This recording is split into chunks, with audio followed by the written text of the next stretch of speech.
Hello बच्चों, let's see this question. Question says show that 2 sin x plus tan x greater than equal to 3x where x belongs to 0 to pi by 2, जहाँ पर pi by 2 इसका part नहीं है.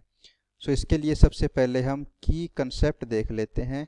हमारा की concept होगा कि जब हमारे पास कोई फंक्शन एफ एक्स हो और हमें फाइंड करना हो कि ये फंक्शन कहाँ पर इंक्रीजिंग या डिक्रीजिंग है, सो उसके लिए हम एफ डैश एक्स फाइंड करते हैं.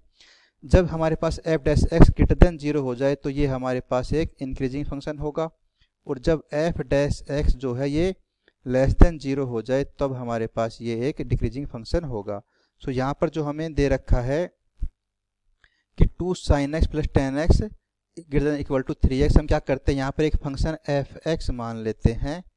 2 sin x plus ten x and minus 3x. मैंने क्या किया, इसको इधर लेकर यहाँ पर ये एक फंक्शन अज्यूम कर लिया.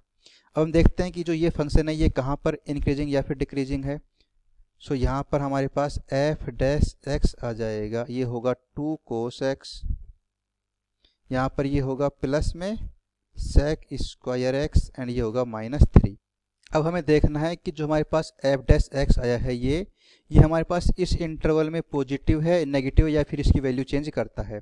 तो उसके लिए हम यहाँ पर देखें कि जो हमें ये फंक्शन दे रखा है 2 cos x plus sec square x minus 3, मैं क्या कर सकता हूँ, इस 2 cos x को ऐसे लिख सकते हैं हम, cos x plus cos x plus sec square x. पहले हम क्या करते हैं, सिर्फ इसी को यहाँ पर देखते हैं.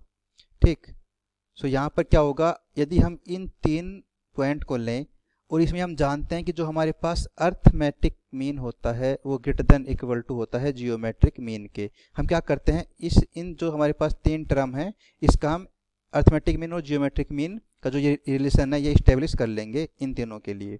सो यहाँ पर क्या होगा, ये होगा cos x plus cos x plus sec square x by 3 greater than equal to, यहाँ पर यह आ जाएगा cos x into cos x into sec square x की पावर 1/3.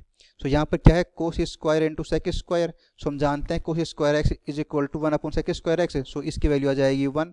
सो हम कह सकते हैं ये हो जाएगा ग्रेटर देन इक्वल टू 1. सो यहाँ पर हमारे पास जो 2 cos x plus sec square x है ये क्या होगा, ये 3 से बड़ा होगा.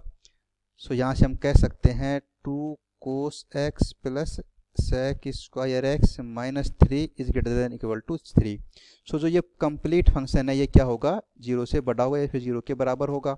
सो हम यहाँ से कह सकते हैं हमारे जो पास जो एफ डैश एक्स है वो ग्रेटर देन इक्वल टू 0 आ गया. इसका मतलब ये हुआ कि हमारे पास जो एफ एक्स है ये एक इंक्रीजिंग फंक्शन हो गया. अब जो हमारे पास एफ एक्स क्या है, एक इंक्रीजिंग फंक्शन है, और साथ ही हम क्या करते हैं, अब एक्स बराबर 0 पर इसकी वैल्यू भी फाइंड कर लेते हैं.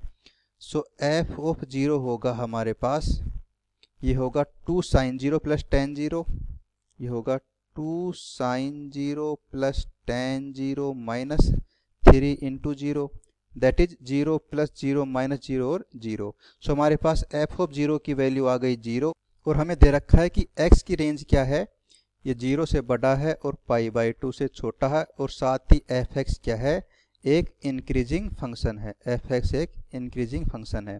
सो अगर एफ एक्स एक इंक्रीजिंग फंक्शन है सो इस रेंज में हमारे पास जो एफ एक्स की वैल्यू होगी ये क्या होगा, हमेशा बड़ा या फिर बराबर होगा एफ ऑफ 0 के. ये बराबर कब होगा, जब एक्स की वैल्यू क्या हो जाए, 0 हो जाए.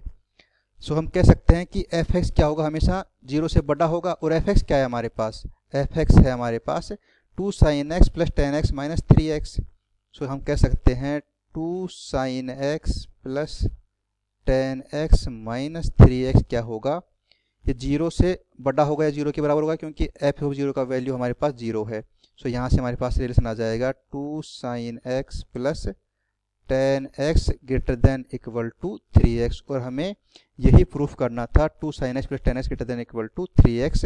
सो ये हमारे इसका प्रूफ हो गया. I hope you understood. All the best.